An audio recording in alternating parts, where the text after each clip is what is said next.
And welcome back YouTube, this is Booster Box Buster here with another video. Today I'm here to share with you my Yu-Gi-Oh! Series 7 minifigure collection. Made by the Mattel company between the years 2002 and 2005, Series 7 gave us 9 individually packed miniatures, and one 3-pack that contained one exclusive miniature that could not be found any other way but in the 3-pack. Now, Series 7, in my opinion, is kind of a weaker set. Partly because some of the models are not well made, and partly because a lot of the monsters in this set are very obscure. It's like, why would you choose to make a monster out of this when you have a lot of other monsters or duelists that deserve a miniature over this one? Not to say that the models themselves are bad, for the most part. It's just really obscure. Why would you give attention to this type of monster? Questioning. With that being said, let's get into the showcase. First up, I'm going to be sharing with you is this Killer Needle. So it's a giant bee or hornet, and I gotta say it does look kind of cool. I do like it. Giant bees are always kind of a cool miniature to have. I love the yellow and black stripes, all the feelers and arms up at the top there, the glowing, well, it's not so much red but pinkish eyes, and of course the wings. It's not a bad miniature, it's just questionable. Why would you choose one of Weevil's more obscure monsters to make a miniature out of? But yeah, that is Killer Needle. Not a bad model, just a really obscure monster.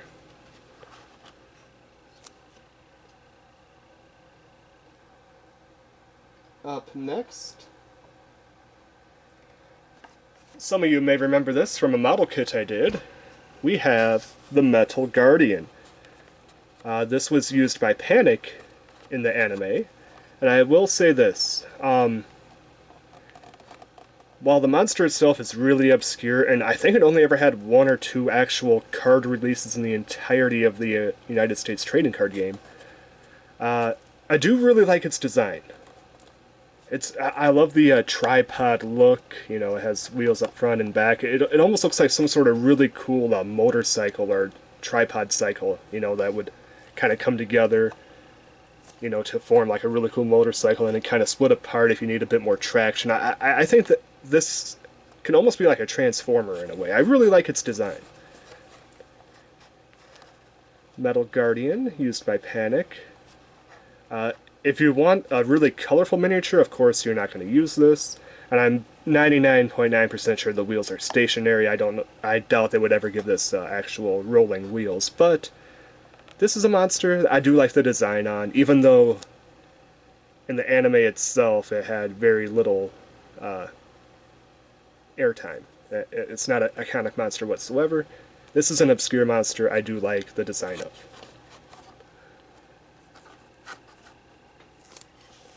That is Metal Guardian. Up next, for those who like brains, I mean bones, we got the Armored Zombie. Now this is not a bad model. You see the decaying face there? I really like that. It's missing one eye. The other eye is kind of all bugged out. The teeth are... You can kind of see the teeth starting to, you know, not quite be all secure in the mouth there. That's really cool. I love the giant sword on the back, the armor. This is actually a really cool miniature. Once again, a pretty obscure monster to make a miniature out of, but a pretty cool monster, or miniature it turned out to be. I can understand why they made this into a miniature. Zombies are always in season. Even when they're oversaturated, overplayed, people still like zombies. Even when this was released back in the early to mid-2000s, zombies were still popular. So I do like this miniature quite a bit. The armor on it really sets it off. I really like that red armor, the bone hand kind of coming off there. That's kind of a nice little touch going into the glove. Just a really cool miniature overall.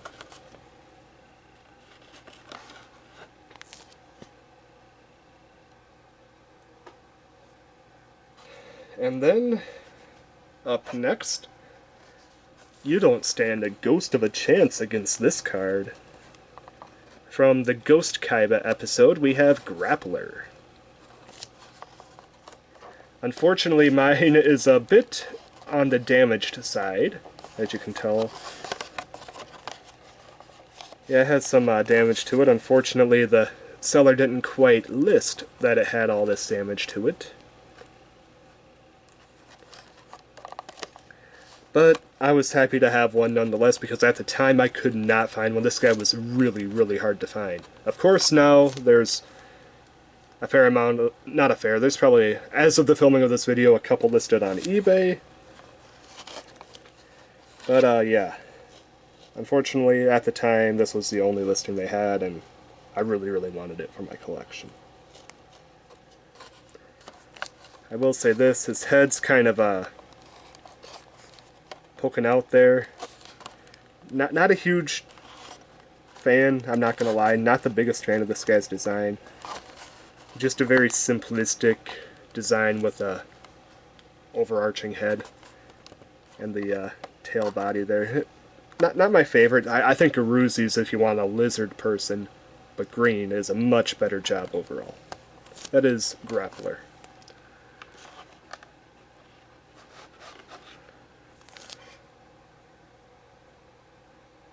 Alright. Up next, this is kind of a Yugi staple. We have Feral Imp. Now, I'm not going to lie, Feral Imp is probably one of the more iconic monsters in the Yugi deck, so I'm kind of surprised it took this long to get a miniature of him. Of course, you have the gremlin-like face, the hairy body at the bottom there, the giant clawed feet, and of course the hands itself, the wings. Not a bad miniature, but it's very monotone. But once again, the monster itself on the card is a very monotone color, so it's almost like a gargoyle combined with an imp. It's very interesting, the design choice that they made the Feral Imp out of. Not my favorite miniature, but I've never been a huge fan of Feral Imp to begin with, but I can respect why they made this particular monster.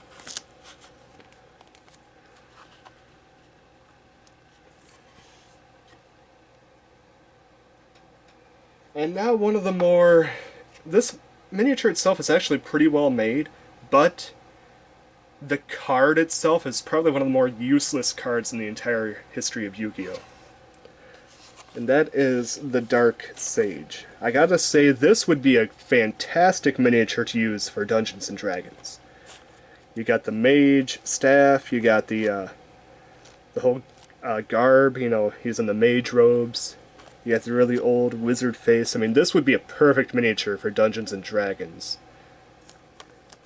I don't think it's quite to the scale of the Dungeons. No, it's not to the scale, but as this could be like a giant, you know, like a giant wizard. That'd be kind of cool to have in Dungeons & Dragons, to be honest. Maybe like a giant rogue wizard you gotta fight, or maybe he cast a spell to make himself that giant size. That'd be kind of cool. But I do gotta say, they put a lot of detail into this. I mean, they have a really fancy robe, all the garnets and ornaments to make the robe all that fancy look. They even did a pretty decent job on the face. It's really hard to see on the camera, but they did a pretty good job. I gotta say, for as useless as a monster this was, they did a really good job overall with this design. You know, if nothing else, you could use it as like a Dungeons & Dragons or a like Lord of the Rings type character. Just fits really well in that type of world. I really do like this miniature. Probably not my favorite from the set, but probably one of my top 3 favorites. from this particular Series 7.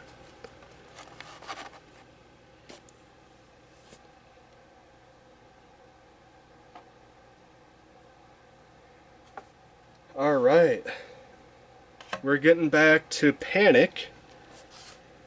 Panic at the Disco with Barrocks.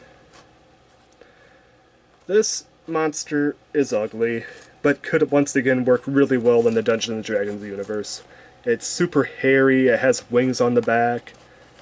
That menacing, almost devil-like face. I gotta say, it looks decent, but it's a really questionable monster once again used by Panic in the anime. It's a really obscure monster.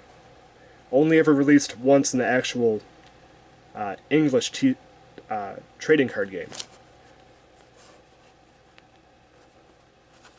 I gotta say, they did a good job with the miniature. I do like the fox fur, you know, like the fake fur effect that it gave to him. Super hairy. But just a questionable miniature. Not my favorite, but decent enough job on the miniature itself.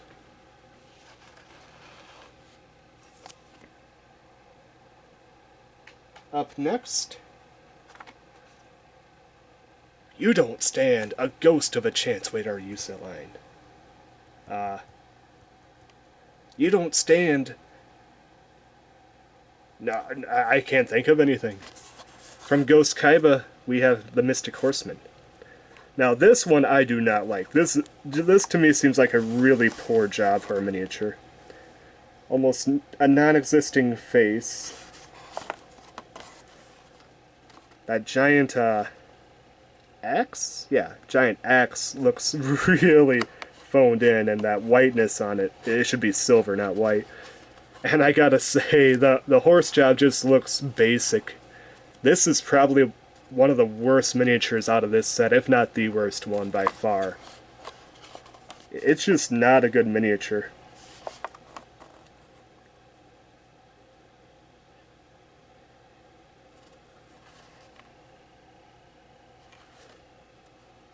You do have the ribs kind of poking through there, so it's malnourished. Yeah, it's just not a fun miniature. I don't like it. I think it's bad. That's Mystic Horseman.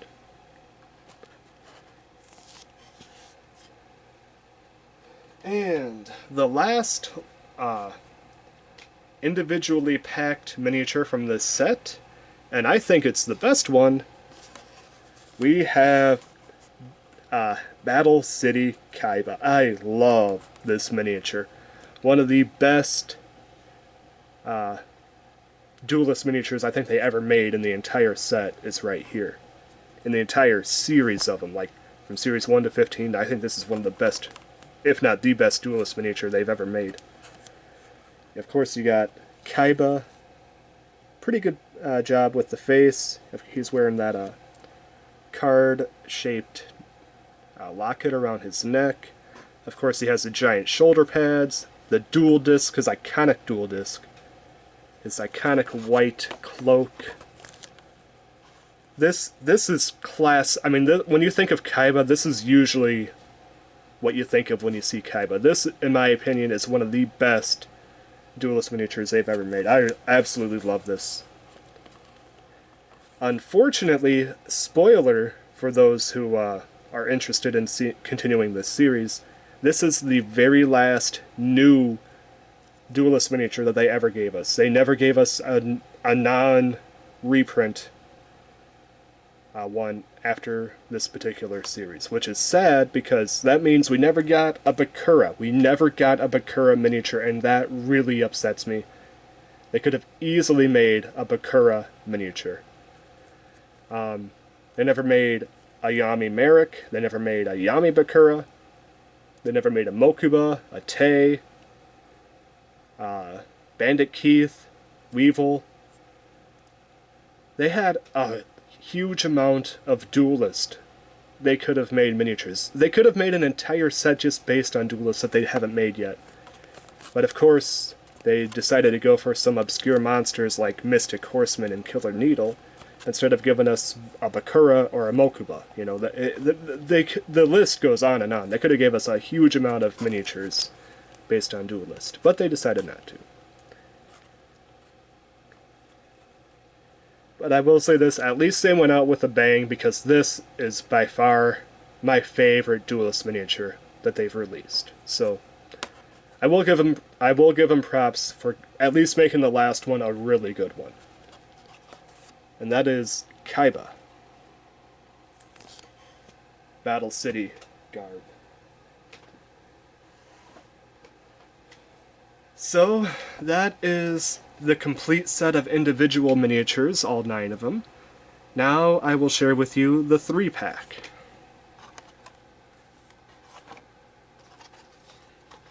Kind of put these to the side real quick.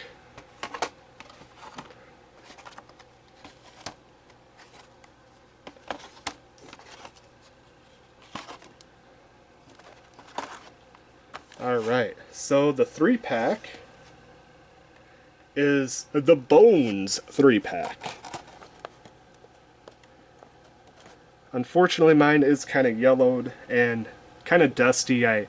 This one I left out for a while and just never got around to dusting it, so I have to give it a good dusting sometime. But yes, this is the Bonz 3-pack, because all 3 monsters were used by Bonz in the anime. Or Brains, as Abridged would call it. We got Armored Zombie, once I thought was a really good addition to this 3-pack. Is that Crass Clown or or Zombie Clown? Crass Clown. And the Pump King, the King of Ghosts, is the exclusive miniature. And I gotta say, that's a really good choice. It is a really good looking miniature.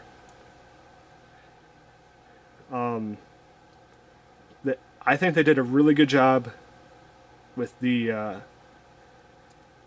Pump King. You got his tentacle arms, which is great for, you know where I'm going with that, you know, the hentai. And then you got the crown on his head, the one eye, the jack-o'-lantern face.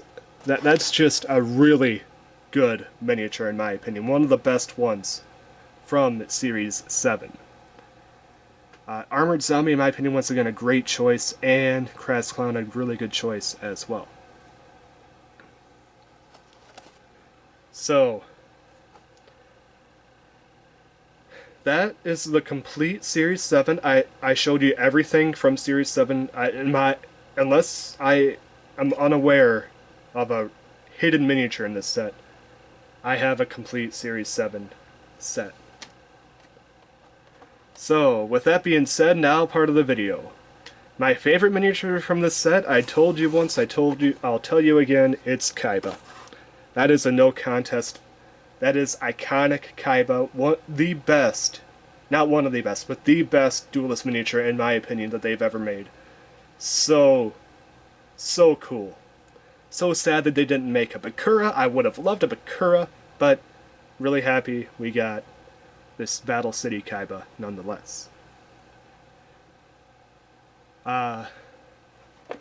Runners up for my favorite would have to go to, actually, yeah, would probably be Armored Zombie and the Pump King, King of Ghost. So if you like zombies, get this 3-pack. You got a pretty good choice. You got pretty good options, with the exception of Crass Clown. I don't care for him. He's a Series 6 miniature anyway.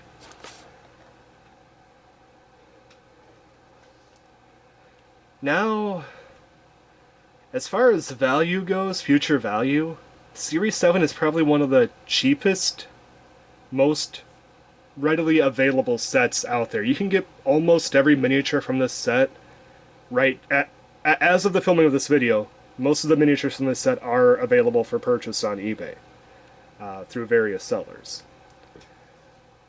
However, the ones I think will hold the most value in the future, just due to desirability and you know, people just liking it, I think it's going to be this Kaiba. I think this Kaiba will hold the maximum amount of value over time. It is such a good Duelist miniature. So it's kind of kind of odd for me to say this, but my favorite miniature and the one I think is going to be most valuable is the same one, Kaiba. A lot of people like Kaiba. Kaiba is one of the most memorable pieces from the original Yu-Gi-Oh show. Like, when you think original Yu-Gi-Oh, you think Yugi, obviously, first. And then Kaiba's usually the second one that comes to mind, like, right away for most people. And then, obviously, you know, monsters after that. But if I had to choose something that wasn't Kaiba, I honestly don't know.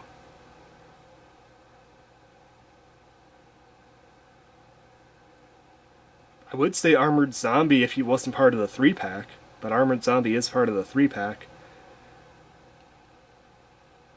I think it would be Grappler. I think Grappler would be the second hardest, or most desirable one in the future, just because he was the hardest one for me to get originally. Out of all of Series 7, he was by far the hardest one for me to get. So I think these two will be the rarest and most valuable going forward.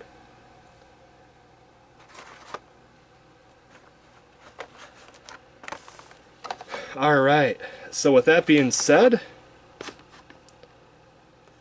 I think that wraps up this video. If you enjoyed the video, please hit that like button. If you want to see a past, or if you want to see a past video on the channel, it should be popping up right about now.